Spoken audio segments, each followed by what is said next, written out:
In a world obsessed with attention, 6 civilians just rocketed beyond Earth's edge, and no one saw it coming. No government, no astronauts, no permission, just a private company and a countdown to destiny. The rocket, Blue Origin's New Shepard. The passengers, celebrities, engineers, activists, all women. The mission, history. And yet, NASA is silent. A quiet war is brewing between private ambition and public control. And NS-31 may have just crossed the line. The line between dreams and disruption. Not a word, not a post, not a single comment. Why? Because this isn't just another billionaire joyride. It's something far more dangerous, more symbolic. This flight didn't just defy gravity. It defied power structures. It defied rules. It defied what it means to earn a place in space. And that silence from NASA? It's not apathy. It's warning. It might be the loudest signal of all. Blue Origin's NS-31 mission wasn't just a spaceflight, it was a statement. 6 women from diverse backgrounds, entertainers, scientists, activists, and engineers, all aboard the same rocket. For the first time in commercial spaceflight history, an all-female crew challenged decades of male dominance in space exploration. This moment was hailed as a powerful symbol of empowerment and equality. But is it really that simple? Behind the glittering headlines and media buzz, critics argue it as a carefully curated image, a celebrity-driven PR move that glosses over the complexities of real spaceflight. These women didn't undergo years of grueling astronaut training. Their time in space lasted mere minutes. Yet their impact on young girls dreaming of the stars is undeniable. This flight could be the spark for the next generation of female scientists and engineers, or it could be a fleeting media spectacle. What does this historic crew truly represent in the grand narrative of space exploration? The answer may lie in how we define astronaut and who gets to claim that title in the future. The NS-31 mission reached just beyond the Kármán line, roughly 100 kilometers above Earth's surface, internationally recognized as the boundary of space. But what does this really mean? Unlike orbital missions that circle Earth and last days or months, suborbital flights are brief, fast ascents and descents, lasting around 10 minutes total. Passengers experience weightlessness for only a few minutes before returning to Earth. Some space purists argue these flights barely scratch the surface of space exploration, offering no real scientific gain. Yet for millions watching live, it was a glimpse of what once seemed impossible. Civilians floating above the planet, gazing at the curve of Earth below. This raises the question: is suborbital flight a trivial joyride or a crucial stepping stone towards broader space access? Could these short bursts of zero gravity become the norm for tourism, or are they a distraction from deeper exploration? And how does the brevity of the journey affect public perception of space travel? Because when 6 civilians float in space, and the world's greatest space agency looks away, the question isn't what happened. The question is, what are they hiding? Stay with us. This story will change how you see space forever, in the silence. In 2021, the Federal Aviation Administration rewrote the rules for who can officially be called an astronaut. The key change: passengers must perform an active role in the operation or safety of the spacecraft. Simply riding along on an automated flight no longer qualifies. This policy shift sent shockwaves through the emerging space tourism industry, as it effectively redefined the status and prestige of being an astronaut. Blue Origin's all-female crew did not pilot or operate the New Shepard vehicle, meaning they don't meet the FAA's criteria for astronaut wings. This bureaucratic detail has fueled debate. Should the title of astronaut be reserved for those who train, operate, and risk their lives, or can it evolve as space travel becomes more accessible? This question is more than semantics. It challenges the gatekeeping of spaceflight and who gets to be part of this new cosmic era. Why hasn't NASA acknowledged this groundbreaking civilian mission? The answer is layered. NASA's mandate is scientific exploration and international cooperation, not commercial tourism. The agency is cautious, focusing on missions that expand knowledge and safety standards. Acknowledging suborbital flights as milestones risks diluting NASA's rigorous standards. There's also the politics of space funding and partnerships. Blue Origin is a contractor for NASA's Artemis program, creating lunar landers. public praise or criticism from NASA could complicate that relationship. So silence may be a diplomatic tactic, avoiding controversy while quietly observing the shifting landscape. But this silence also sends a message. NASA may not see suborbital tourism as true progress in space exploration. It's creating a growing rift between government space agencies and private companies. Jeff Bezos, founder of Blue Origin and one of the richest people on the planet, is more than a business magnate. He is a space power player. His company's mission to commercialize spaceflight challenges NASA's historical monopoly. Adding to the drama, Lauren Bezos's S was part of the NS-31 crew. This connection blurs lines between personal ambition and corporate interests.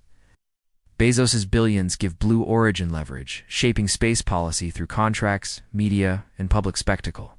But with influence comes scrutiny. Critics accuse Bezos of using his wealth to bypass the slow democratic processes NASA must navigate. Its push for commercial space raises questions. Is this the future of space exploration driven by billionaires with private agendas? Or is it a necessary disruption that will open space to all humanity? The Bezos factor is a reminder that space is no longer just science, it's power. The flight represents the rapid rise of space tourism as a billion-dollar industry. Virgin Galactic, SpaceX, and Blue Origin are racing to turn space into a playground for the wealthy. The prospect of civilians floating in zero gravity is thrilling, inspiring millions worldwide. But is this rush a distraction? Some argue the spectacle of tourism steals focus and funding from vital scientific missions. Others say it democratizes space, creating public interest that ultimately benefits exploration, yet there's a risk. The space tourism bubble could burst or be derailed by accidents, damaging the reputation and safety culture of the entire sector. How sustainable is this model? Will space tourism be the catalyst for universal access, or a privilege for a lucky few, sidelining real research and discovery? New Shepard is fully automated. No pilot controls the rocket or capsule during flight. This raises a fundamental question. As automation increases, what role will humans play in space? Traditional astronauts undergo years of rigorous training, ready to react in emergencies. Automated spacecraft promise safety and scalability, but reduce crew agency. This shift challenges the romantic image of astronauts as heroic explorers. Instead, passengers become observers. Does this technological evolution democratize spaceflight by making it safer and more accessible? Or does it cheapen the experience, turning astronauts into tourists? The answer shapes not only public perception, but the future of astronaut training, certification, and mission design. The NS-31 mission was a media event. Celebrities tweeted, photos flooded Instagram, and news outlets celebrated the historic all-female flight. Yet compared to NASA's scientific achievements, launching telescopes, landing rovers, exploring distant planets, Blue Origin's flight lacks scientific payload or exploration objectives. This contrast highlights a growing divide. Are private space companies focused on fame over function? Or is media engagement crucial to funding and public support? Balancing spectacle and substance will be a key challenge. Could future missions combine both capturing imaginations while pushing scientific boundaries? Or will the allure of celebrity overshadow the quiet work of discovery? For many, the flight was inspiring a beacon for women and minorities in STEM, breaking stereotypes of who can go to space. For others, it's a stark reminder that space remains a playground for the privileged. Tickets reportedly cost hundreds of thousands of dollars, out of reach for most. This duality complicates public sentiment. Is the flight a step toward inclusion or a symbol of inequality? Can celebrity-powered missions genuinely inspire change, or do they reinforce social divides? The answer lies in how these companies engage with education, accessibility, and long-term commitment to diversity. Spaceflight is one of the most dangerous and complex endeavors humans have ever attempted. Even the most advanced rockets, piloted by the most experienced astronauts, carry risks that can never be fully eliminated. That automation may increase safety by reducing human error, but it also raises new questions. What happens when a critical system fails mid-flight? Can software respond to every unexpected emergency? History shows us that even the most reliable machines can fail in the harsh, unpredictable environment of space. Unlike NASA, which moves slowly and cautiously, these companies race to capture markets and headlines. But questions remain. Are current rules rigorous enough? Protect civilians who pay hundreds of thousands of dollars for a ticket to space? How much training is sufficient? What happens when accidents occur? Who is liable? Is the government prepared to intervene before tragedy strikes? Every launch is a gamble with millions of dollars and reputations on the line, and lives too. Many of these civilians don't have astronaut training. They're suddenly thrust into one of the most extreme environments imaginable. It's only minutes to experience weightlessness before hurtling back to Earth. Can anyone truly be ready for that? Or is the promise of spaceflight enticing people to take risks they don't fully understand? This isn't just a game for billionaires and celebrities. It is a test of humanity's ability to explore beyond Earth without losing control. Single malfunction can turn a historic mission into a disaster. The industry's growth depends on safety and public confidence, yet pushing boundaries inherently means courting danger. Every success builds momentum. Every failure threatens to unravel years of progress. Now imagine shifting that danger from highly trained professionals to civilians. People with minimal training, who's accountable for protecting the lives of civilians in space. How will companies, regulators, and governments work together to ensure that the dream of space isn't turned into a nightmare?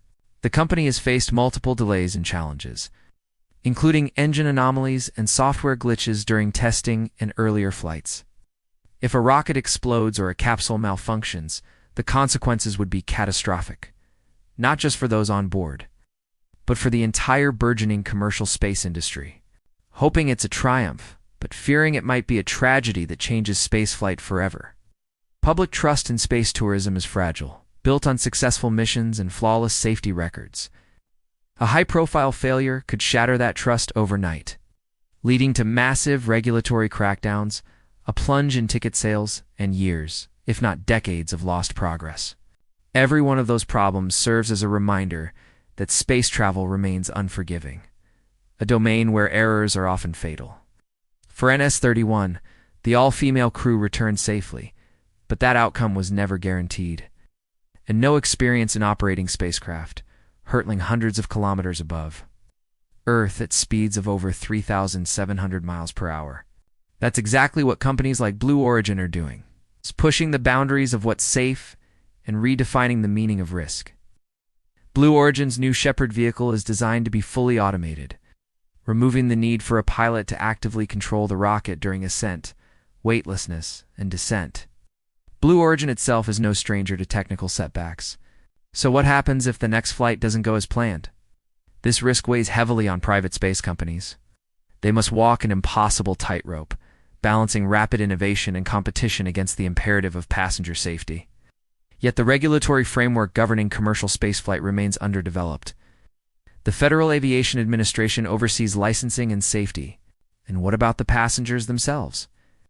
This dilemma is at the heart of the future of space tourism. Ultimately, the question isn't just about rockets or regulations. It's about responsibility. As private spaceflight grows, the stakes get higher than ever before. The world is watching, waiting for the next launch. For decades, NASA stood as the uncontested titan of space exploration, a symbol of national pride, scientific excellence, and human courage. From launching the first American astronauts into orbit, to landing on the moon, to building the International Space Station, in partnership with global allies, NASA defined the space age. But now, they are no longer just suppliers. They are leaders, innovators, and in many ways, competitors. It sent a message. The private sector no longer needs to wait for government approval to make history. This flight didn't come with NASA logos, scientific instruments, or federal mission objectives. It came with media attention, celebrity passengers, and a new narrative. That space is open for business, and anyone with a ticket can join the ride. SpaceX won NASA's contract to build the Artemis lunar lander, leaving Blue Origin furious and prompting lawsuits. Or perhaps it is caution, not wanting to publicly support flights that do meet its own rigorous astronaut standards.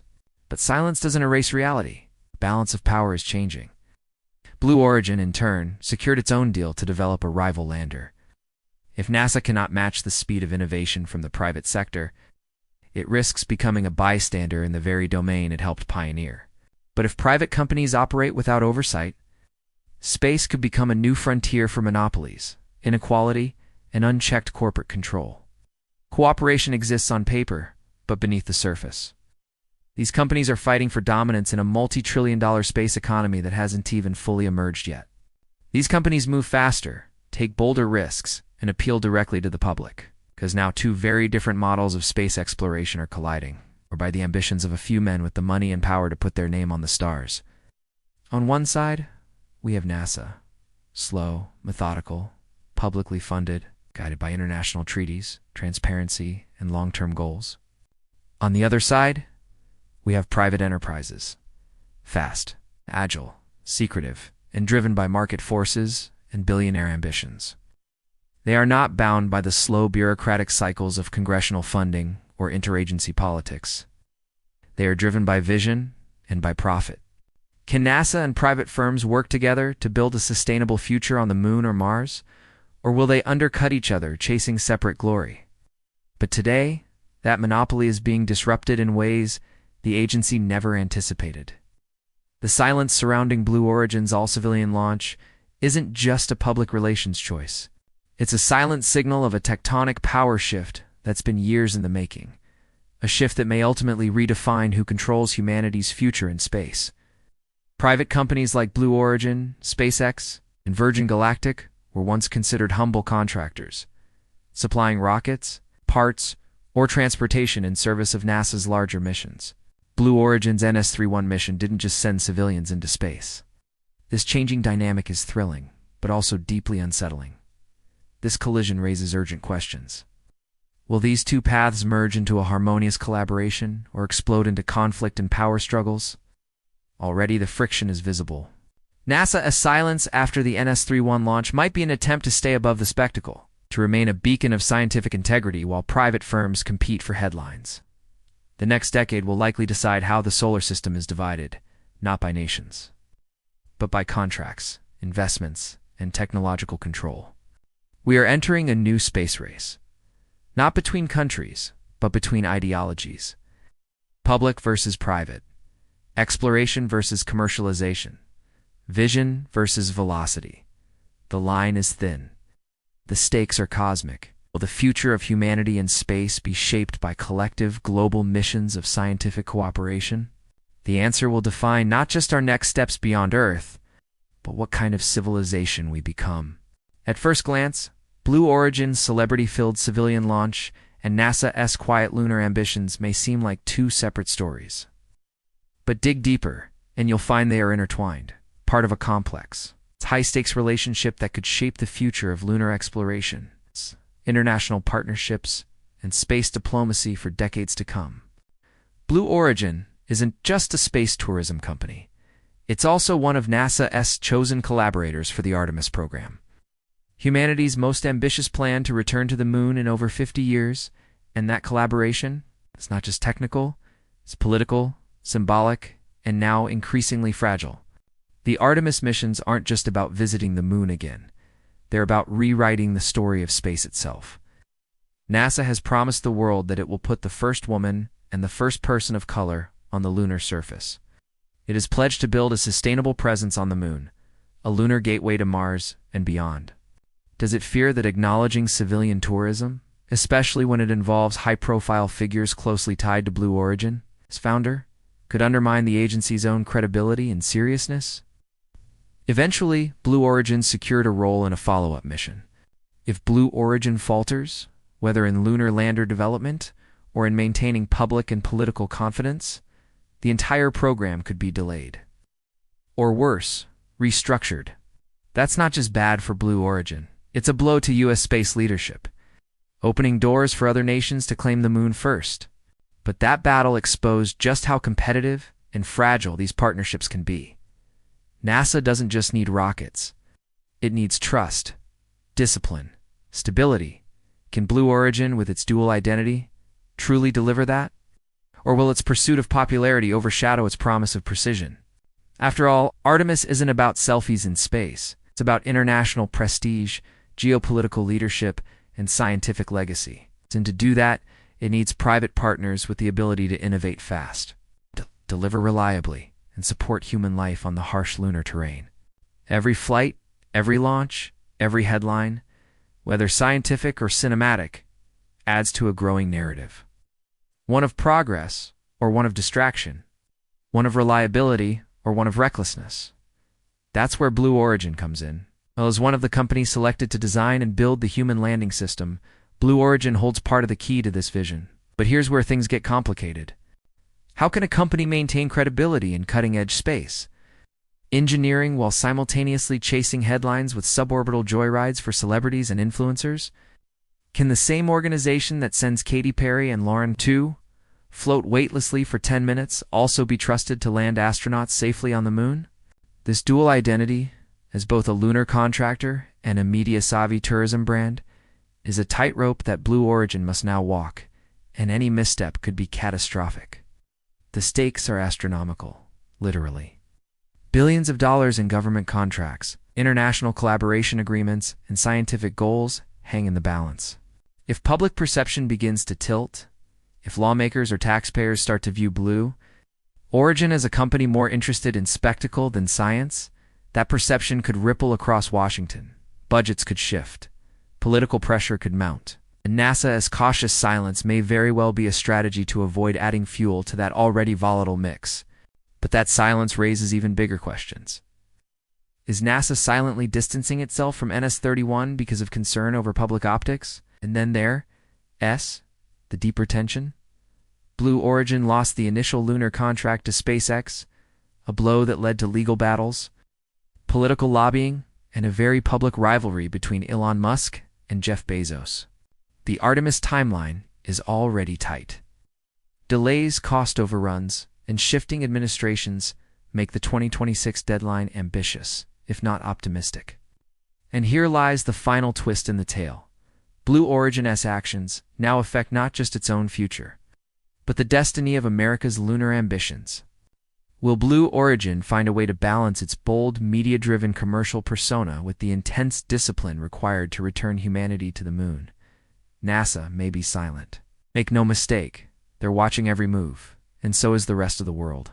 This is the next footprint on the moon. This may very well be determined by what happens right here on Earth. For generations, space was the domain of the few, a place reserved for the brave, the brilliant, the elite. It was a realm where only government-trained astronauts, hardened by years of grueling physical preparation and academic excellence, were allowed to venture beyond the sky. The rest of us, we watched. We cheered, we dreamed, but we stayed grounded, both literally and symbolically. The cosmos was something distant, unreachable, almost sacred. But with the NS-31 mission, something fundamental shifted. 6 civilians, women from entertainment, activism, science, and journalism, boarded a sleek capsule, left Earth behind, and for a few fleeting minutes became space travelers. What does it mean to be human in an environment so utterly alien? But that normalization comes with responsibility. As more civilians board spacecraft, will space retain its wonder? Will the sheer awe of floating in zero gravity remain profound? Or will it be commodified, flattened into another item on a bucket list, where there is no air, no weather, no up or down, only the void? But now, we're seeing broader representation. The NS-31 flight featured women of color, women in media, and women with powerful voices in culture. This matters, because who gets to see Earth from above and tell that story influences how the rest of us see ourselves. The more diverse the voices that experience space, the richer our collective imagination becomes. How does our sense of identity shift when we look back at Earth? Not as a map, but as a glowing marble hanging in blackness. It's the beginning of a new human era, one where the stars are no longer symbols on a flag or goals in a speech. Or is it merely expanding to a different kind of elite, the rich and famous, rather than the trained and tested? What kind of stories will they bring back? What kind of questions will they ask that we've never asked before? And will space become not just a place of science and spectacle, but of soul? Is the cultural shift real or just surface level? It wasn't the first civilian spaceflight, but it may be the one that most boldly stepped into the realm of cultural impact. For the first time, ordinary people, with ordinary dreams and extraordinary courage, looked out of a window and saw Earth without borders, space. Redefine what it means to be alive, or will it simply become another playground for consumption, selfies, and status? And in doing so, they cracked open a door that had remained tightly sealed for over 60 years, but a mirror, reflecting back who we are, what we value, and what kind of future we want to build beyond our atmosphere. This wasn't just a technological achievement, it was a cultural moment, a signal that the boundaries between Earth and space, between dreamers and doers, between watchers and participants, are beginning to blur. Suddenly, space isn't just a scientific frontier, it's a human one. A place where civilians can float beside billionaires, where someone's first experience of weightlessness can be live-streamed to millions of people in real time. The NS-31 flight transformed space from a mythical destination into a personal experience, raw, emotional, even intimate. But what does this mean for us as a species? When civilians, not astronauts, gaze down at Earth from 106 kilometers above the ground, they don't just see land and clouds, they see vulnerability, unity, fragility. They see how small we really are. This transformation, often described as the overview effect, changes people. If enough people experience it, could it change the world? Could democratizing spaceflight inspire new empathy for our planet, our species, and our responsibilities as stewards of both? Or could it do the opposite? As more people gain access to space, we must confront the philosophical, psychological, and ethical questions that come with it. NS-31 represents a bridge between the old mythology of space, where it was revered and feared, and a new narrative where it is experienced and eventually normalized. And then there's the question of diversity. For decades, space travelers came from a narrow demographic, mostly white, mostly male, mostly military, or scientific elite. Yet this also raises concerns. With ticket prices still astronomically high, is space truly becoming inclusive? What happens when artists, poets, musicians, and educators begin to go to space, not just scientists and billionaires? The NS-31 mission opens these questions like never before. And in that moment, space became a human place, not just a destination, not just a challenge. This isn't just a flight. There are places we go, together. The launch of NS-31 was more than a moment in aerospace history. It was a crossroads for humanity's future. As the dust settles and the capsule lands back on Earth, we're left with a burning question. Where exactly is this space race heading? It evokes images of school teachers in orbit, young students growing up to be astronauts without needing elite military credentials, artists composing music among the stars. It imagines space not as an escape from Earth, but as an extension of humanity's potential, a place where everyone belongs. This vision is what inspires millions. It fuels STEM education and empowers underrepresented communities to dream big. It turns the night sky from a distant wonder into a reachable horizon. Are we moving toward a bold shared future where every human, regardless of wealth or status, can touch the stars? What begins as a revolutionary frontier slowly becomes enclosed, monetized, and regulated by the few. What if space follows the same path? What if lunar colonies are owned by corporations? What if access to Martian settlements depends on your ability to pay? What happens when the stars are no longer a symbol of shared wonder, but a backdrop for branded ventures and billion-dollar IPOs? Or are we drifting into a privatized cosmos, one carved up by corporations and dominated by billionaires, where the moon becomes real estate and Mars becomes a brand? Do they step back and let the free market dictate the course of human expansion? Or do they intervene? Not to stop progress, but to guide it. Can public institutions like NASA, ESA, and others create policies that ensure fair access, international cooperation, and the ethical development of space resources? It's still being written by voters, by regulators, by scientists, and yes, by storytellers and content creators like you. Public pressure can shape policy. Innovation can drive down costs. Then the future above us may look very much like the divisions we've failed to fix down here on Earth. Advocacy can ensure that future astronauts come from every nation, every neighborhood, every background. The question isn't just what's happening in space, it's who gets to be part of it. The idea of democratizing space sounds noble, almost utopian. But the reality unfolding before us is more complicated. The mission brought joy, hope, and inspiration to millions. But it also revealed the growing gap between the dream of space for all and the reality of space for the wealthy. It can be the platform for global cooperation, environmental awareness, and technological progress that benefits all of humanity. Space, as it stands today, is expensive, prohibitively so. A single seat on a suborbital flight like Blue Origin S can cost hundreds of thousands of dollars. That's not accessibility. That's exclusivity.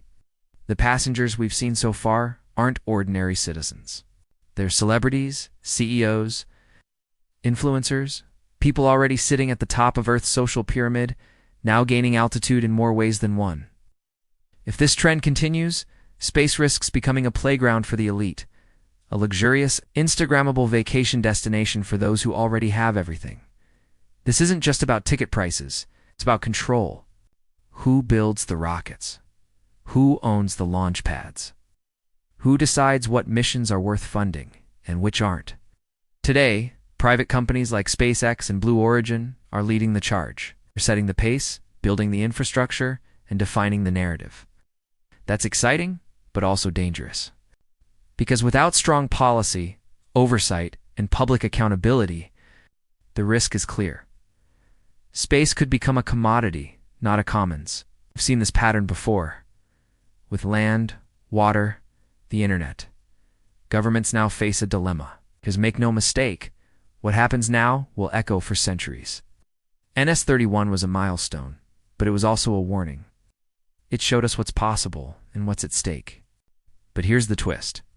This future isn't set in stone. If we act now with clarity, vision, and unity, space can be our greatest equalizer, not our newest divider. But if we stay silent, if we leave it to profit margins and marketing teams, so the choice is before us, democratization or commercialization, shared frontier or luxury escape. Humanity's next giant leap depends on which path we walk, or rather which rocket we choose to board. Ultimately, NASA's silence speaks louder than words.